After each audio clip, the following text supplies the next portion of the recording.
Howdy everybody, this is Let's Be Real, Brad, and today I'm going to be talking about a very strange movie today that I never thought I would ever be talking about or never even heard of in my life. Tim and Eric's $1 billion movie. Now you're probably wondering, why am I reviewing this film? Well, I have a couple of really great friends, Devin and Robert, who have asked me to review this movie countless times. I need to watch this movie in order to watch the Tim and Eric show, which is an Adult Swim show that this movie is based off of. They told me, don't look anything up, just know it's based on the show, and it's just pretty weird, and it's just insane. By that definition, I've seen plenty of those films, and I had no idea what I was getting myself into. Well, I really liked it. I thought it was really enjoyable. The thing with this film is that it is not accessible to anybody. I think the point of this movie is it's almost like a parody film, but I think it's a little bit beyond a parody film where it's just so insane, so over the top, and honestly, like,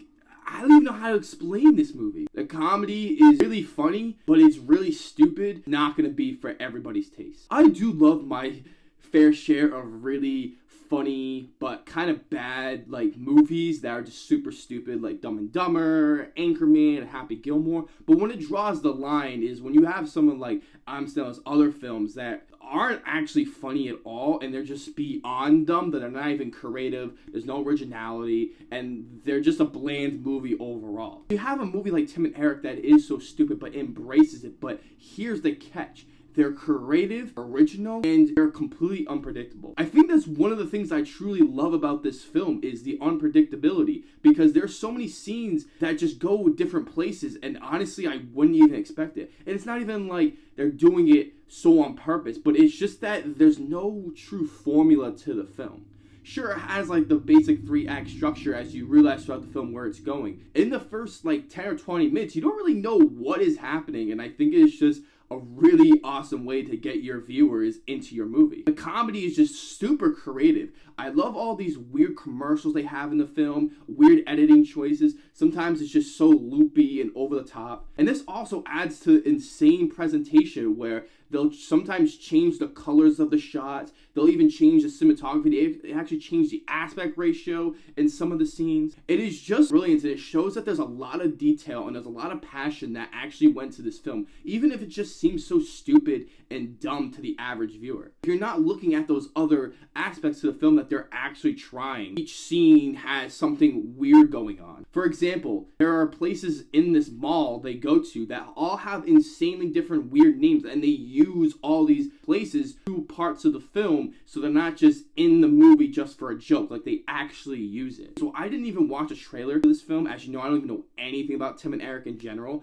but I love the story, as I'm not really gonna spoil what happens in this film just in case you want to watch it. But it's just so bizarre and it's so dumb, but it's so hilarious because they take advantage of every quip and everything they could get from this film. I was pretty shocked in some of these moments, but it wasn't enough as just a shock humor.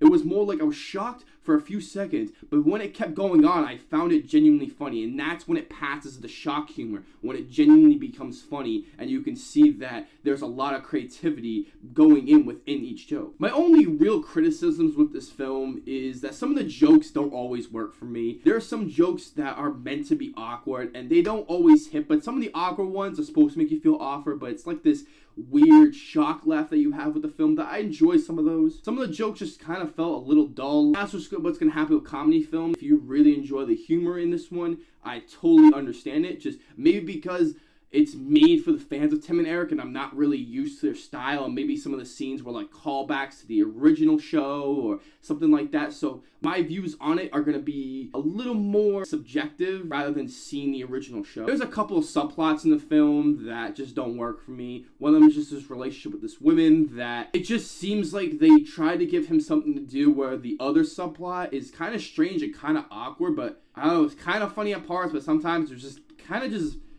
weird. It was kind of out of place. I felt like the jokes didn't really land with what they were trying to do. I felt like they could have done something a little bit different, a little bit weirder with those subplots, and it just felt like they just needed to keep the movie flowing because of how weird and insane the movie was. Other than those criticisms, I gotta say, I really had a great time watching this. I think it's impressive that they got a lot of like big name actors to be in this film, like Jeff Goldblum, Will Ferrell, John C. Reilly, Will Forte. I was a little impressed with that they got some of these people in here, so I don't know if they were big fans of the show before, or maybe they just got enough money for them to be on it. But that's the cool thing about this movie. It makes me want to visit the show and see like what were the things I watched in this movie that are correlating in the show. I'm not going to sit here and say you have to have an amazing sense of humor to get this, because it's more of you gotta understand the tone and style that they're going for, but also realize there's also a ton of creativity, really a lot of passion that's going into many of these scenes. It doesn't feel like it's rushed, and it feels like they actually sat time to write this script, whether the jokes work or not. I'm gonna give this film a 6 out of 10.